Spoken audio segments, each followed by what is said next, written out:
आइए कबीरदास जी के पदों का भावार्थ देखिए। सबसे पहले पद 1। हम तो एक एक करी जाना। एक एक रिपीट हो रहा है, पुनरावृत्ति है। हम तो एक, ये पहला एक ईश्वर के लिए आया है और दूसरा एक संख्या के लिए आया है कि हम तो उस एक ईश्वर को एक ही जानते हैं, एक ही मानते हैं। दो ही कहे तिनहि को दो जग। जो ईश्वर को दो कहते हैं, तिनहि को यानी उनको दो जग मिलेगा। दो जग यानी नरक मिलेगा। जिन नाहिन पहचाना, जिन्होंने ईश्वर को नहीं पहचाना है।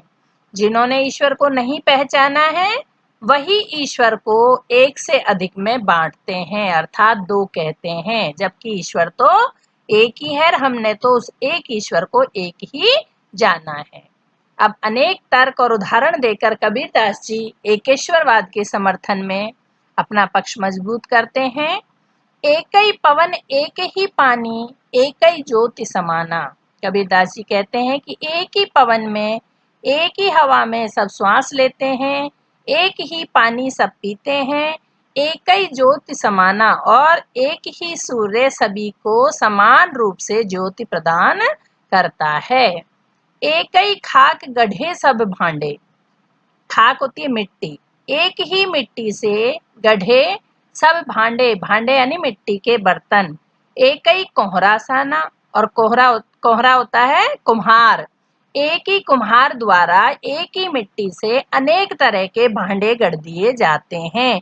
अर्थात एक ही होता है कुम्हार बनाने वाला, मिट्टी मूल तत्व भी एक ही है, लेकिन बर्तन के शेप में, आकार में, डिजाइन में अंतर होता है। जैसे मटका, कुल्हड़, कलश, सुराही और तरह तरह के बर्तन भांडे बनाए जाते हैं। तो उसी प्रकार से हम सबको बनाने वाला कोहरा अर्थात ईश्वर एक है, और हम सब भांडे हैं, और हम एक ही मिट्टी से गढ़े हुए हैं। यानी हमारी आत्मा में परमात्मा का अंश निवास करता है, चाहे हम बाह्य रूप में कैसे भी दिखाई दें, या चाहे हम जिस भी जाति धर्म के हों, लेकिन मूल तत्व हमारी आत्मा में परमात्मा का ही है। जैसे बाढ़ी काष्ठ ही काटे, अग्नि न काटे कोई। आगे तर्क देते हुए कबीरदास जी कहते हैं कि जैसे बाढ़ी यानी बढ़ई, काष्ठ यानी लकड़ी, बढ़ई जो लकड़ी का काम करता है, जैसे बाढ़ी काष्ठी काटे, जैसे बढ़ई लकड़ी को तो काट देता है, अग्नि ना काटे कोई, लेकिन आग को कोई नहीं काट सकता, वैसे ही सब घटी अंतर तू ही व्यापक। तू ही कौन है यहाँ? ईश्वर। और घटिया नहीं होता है मन। सबके घट के अंदर, सबके मन के अंदर, सबकी आत्मा के अंदर तू ही व्यापक है, तू ही विराजमान है। धरे स्वरूपे सोई, चाहे कैसा भी स्वरूप धारण किया हुआ है। व्यक्ति ने, मनुष्य ने चाहे कैसा ही, या प्रकृति के कण कण को आप ले लीजिए, चाहे जो स्वरूप है, लेकिन उसके कण कण में ईश्वर ही व्याप्त है। वही एक परम तत्व है जो विराजमान है। माया देखी के जगत लुभाना, काहे रे नर गरबाना। फिर कबीरदास जी कहते हैं, संसार के लोगों को, मनुष्य को संबोधित करते हुए कहते हैं कि माया देख के जगत लुभाना, माया को देखकर संसार लालायित होता है। काहे रे नर गरबाना, अरे मनुष्य इस मोह माया पर काहे गर्व करता है, किस लिए गर्व करता है? निर्भय भया कछु नहीं व्यापे। फिर कबीरदास जी कहते हैं कि यदि आप निर्भय हो, निर्भय कब रहेगा मनुष्य? जब उसके पास माया नहीं होगी, धन दौलत नहीं होगी, तो निर्भय भया कछु नहीं व्यापे, उसको कुछ भी चिंता नहीं सताती है। कहे कबीर दीवाना, कबीर जो ईश्वर को पाने के या ईश्वर के दीवाने हैं, वो कहते हैं कि यदि मनुष्य के पास कुछ नहीं है तो वो निर्भय है और उसको कुछ भी चिंता नहीं है। देखिए कबीरदास जी का एक दोहा, चाह गई चिंता गई मनवा बेपरवाह, जाको कछु न चाहिए सोई सहनसा। तो कबीरदास जी क्या कहते हैं? चाह गई तो चिंता भी गई, यानी हमारे मन में कुछ पाने की इच्छा नहीं है, लालसा नहीं है, या कुछ हम बटोर कर रखने की चाह नहीं रखते हैं, तो हमें किसी तरह की कोई चिंता नहीं है। तो चाह गई चिंता गई मनवा बेपरवाह।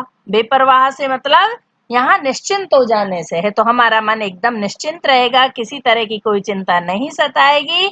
और जाको कछु न चाहिए, जिसको कुछ नहीं चाहिए सोई शहंशाह, वही व्यक्ति शहंशाह है। कबीरदास जी कहते हैं कि जिसको कुछ नहीं चाहिए दुनिया में वही शहंशाह है, और जिसको माया चाहिए, ये चाहिए, वो चाहिए, जो सांसारिक भोग विलास में या सांसारिकता में उलझे हुए हैं, वो जीवन के असली मकसद से भटके हुए लोग हैं। उनको कभी भी मोक्ष प्राप्त नहीं हो सकता, वो ईश्वर को कभी भी समझ नहीं सकते। स्पष्ट है सबको? मेरे ख्याल से आपको समझ में आया होगा। कठिन शब्द मैंने बोले हैं, उसके अनुसार आप लिख लेंगे। पद 2 देखिए। संतो देखत जग बोराना, संतों को देखकर जग बोरा गया है। बोराना होता है पागल हो जाना, पगलाना। संतों को देख करके संसार पागल हो गया है। कैसे? साच कहो तो मारन धावे, झूठे जगपतियाना। उनको सच बात कहो तो मारने को दौड़ते हैं, धावे यानी दौड़ना। और झूठे जगपतियाना, पतियाना होता है विश्वास कर लेना। झूठी बातों पर संसार विश्वास कर लेता है। इसलिए कबीरदास जी कहते हैं कि संसार बोरा गया है, अर्थात पागल हो गया है। उसको सच कहो तो मारने को दौड़ता है, और झूठ कहो तो उस पर विश्वास आसानी से कर लेता है।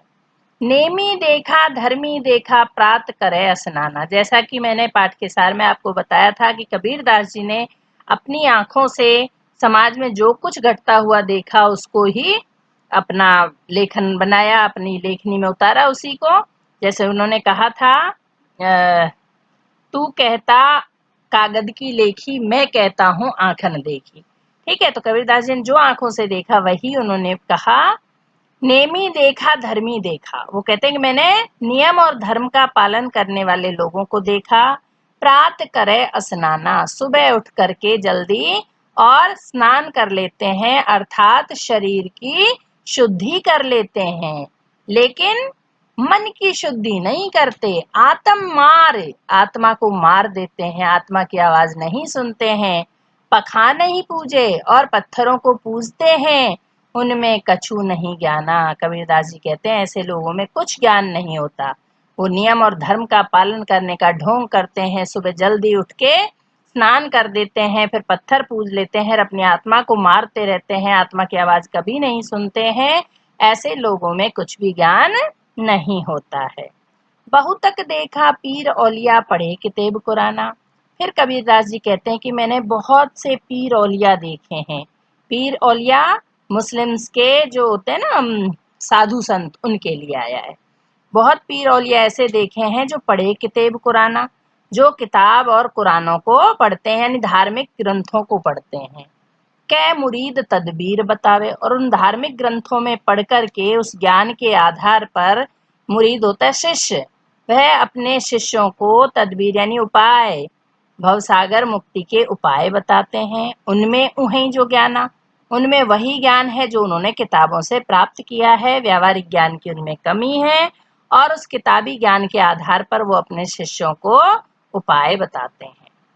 आसन मार डिम्ब धरी बैठे, मन में बहुत गुमाना। और आसन लगा करके घमंड में चूर होकर बैठ जाते हैं ऐसे ढोंगी, ऐसे संत। मन में बहुत गुमाना, और मन में बहुत गुमान करते हैं कि मैं बहुत बड़ा साधु बन गया हूँ, मैं बहुत बड़ा गुरु बन गया हूँ। पीपर पाथर पूजन लागे, तीरथ गर भुलाना।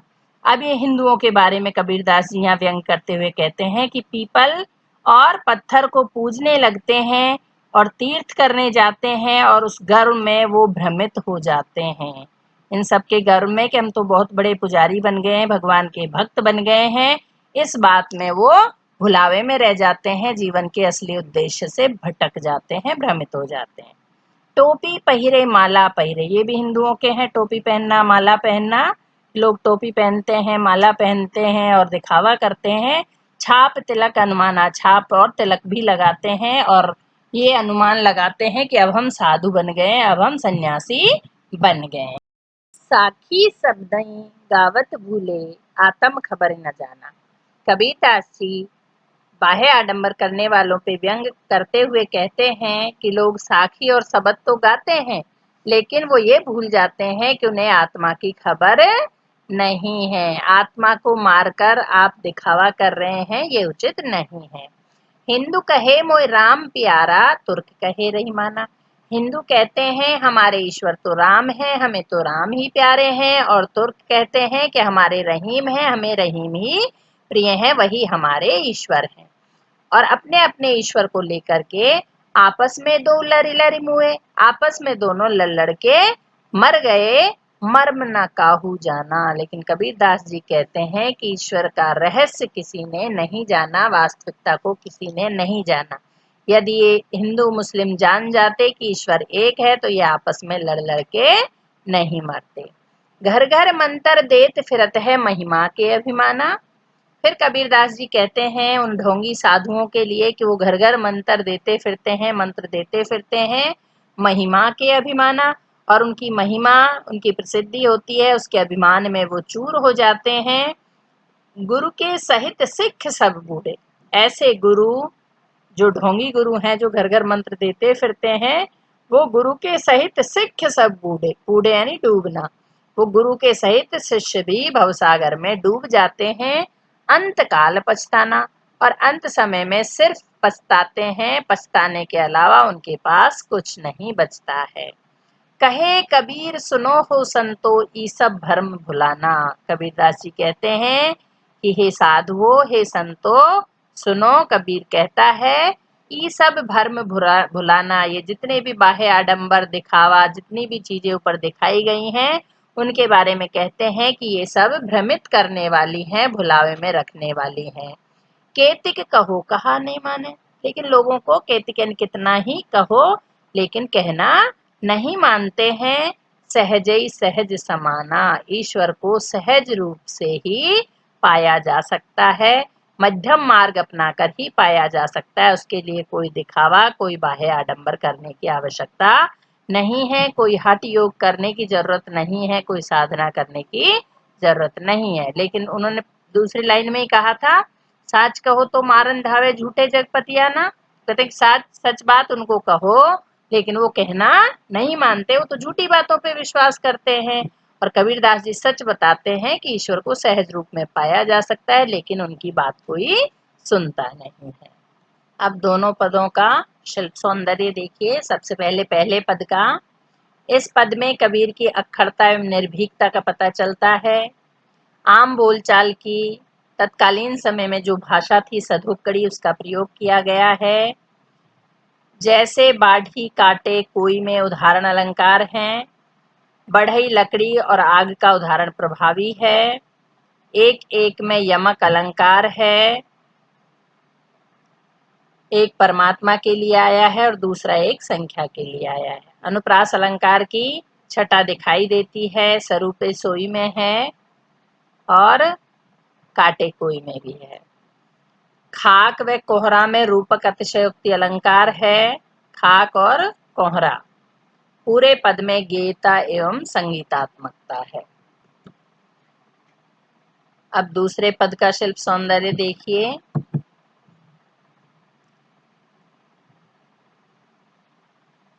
इसमें भी सदुक्कड़ी भाषा का प्रयोग किया गया है, भाषा में व्यंग्यात्मकता है, पूरे पद में गेयता और संगीतात्मकता है, प्रसाद गुण है, शांत रस है, घर घर और लरी लरी आगे आए हैं इसी पैरा में। घर घर और लरी लरी में पुनरुक्ति प्रकाश अलंकार है, और अनुप्रास की छटा भी इसमें है। काफी जगह है, जैसे साकी शब्दई में देख लीजिए, कैतिक कहो कहा नहीं माने नीचे भी जो आया उसमें देख लीजिए।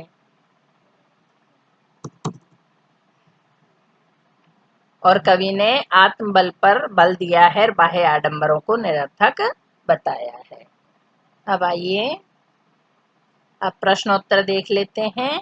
अभ्यास पद के साथ, कबीर की दृष्टि में ईश्वर एक है, इसके समर्थन में उन्होंने क्या तर्क दिए हैं। कबीर ने एकेश्वरवाद के समर्थन में अनेक तर्क दिए। उन्होंने कहा कि संसार में सब जगह एक ही पवन, एक ही पानी है, सभी में एक ही ईश्वरीय ज्योति समाई हुई है, एक ही मिट्टी से सभी बर्तनों का निर्माण होता है, एक ही कुम्हार उन सबको बनाने वाला होता है, अर्थात एक ही परमात्मा हम सबको बनाता है। प्रत्येक कण में, प्रकृति के प्रत्येक कण में ईश्वर का निवास है। दुनिया के हर जीव में ईश्वर की व्याप्ति है आदि। मानव शरीर का निर्माण किन पंच तत्वों से हुआ है? देखिए, इसके लिए आप भगवान शब्द को याद रखिए।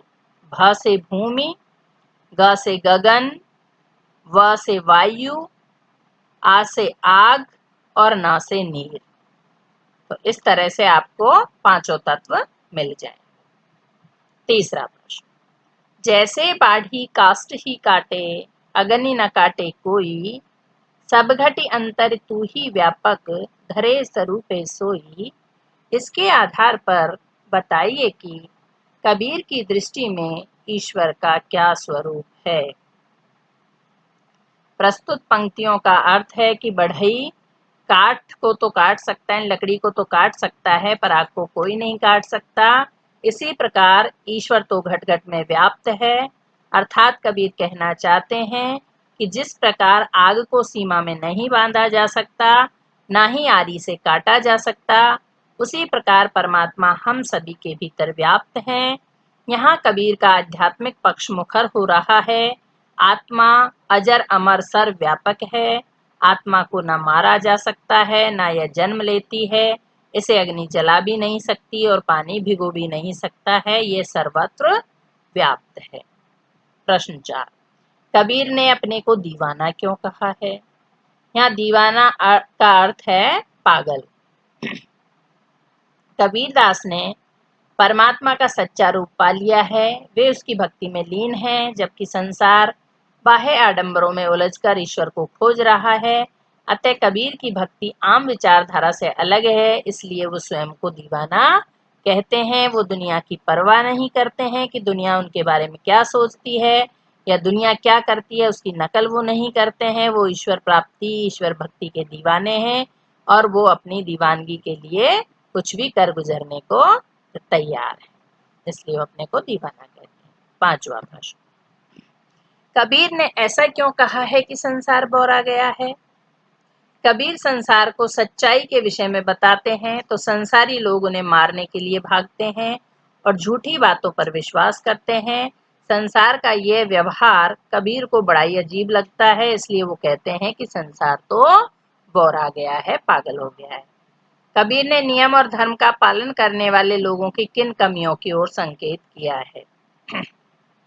कबीर ने नियम और धर्म का पालन करने वाले लोगों की निम्नलिखित कमियों की ओर संकेत किया। इन कमियां गिना देंगे नंबर 1, 2 करके, है ना। तो पहली, प्रातःकाल स्नान करने वाले, पत्थरों वृक्षों की पूजा करने वाले अंधविश्वासी हैं।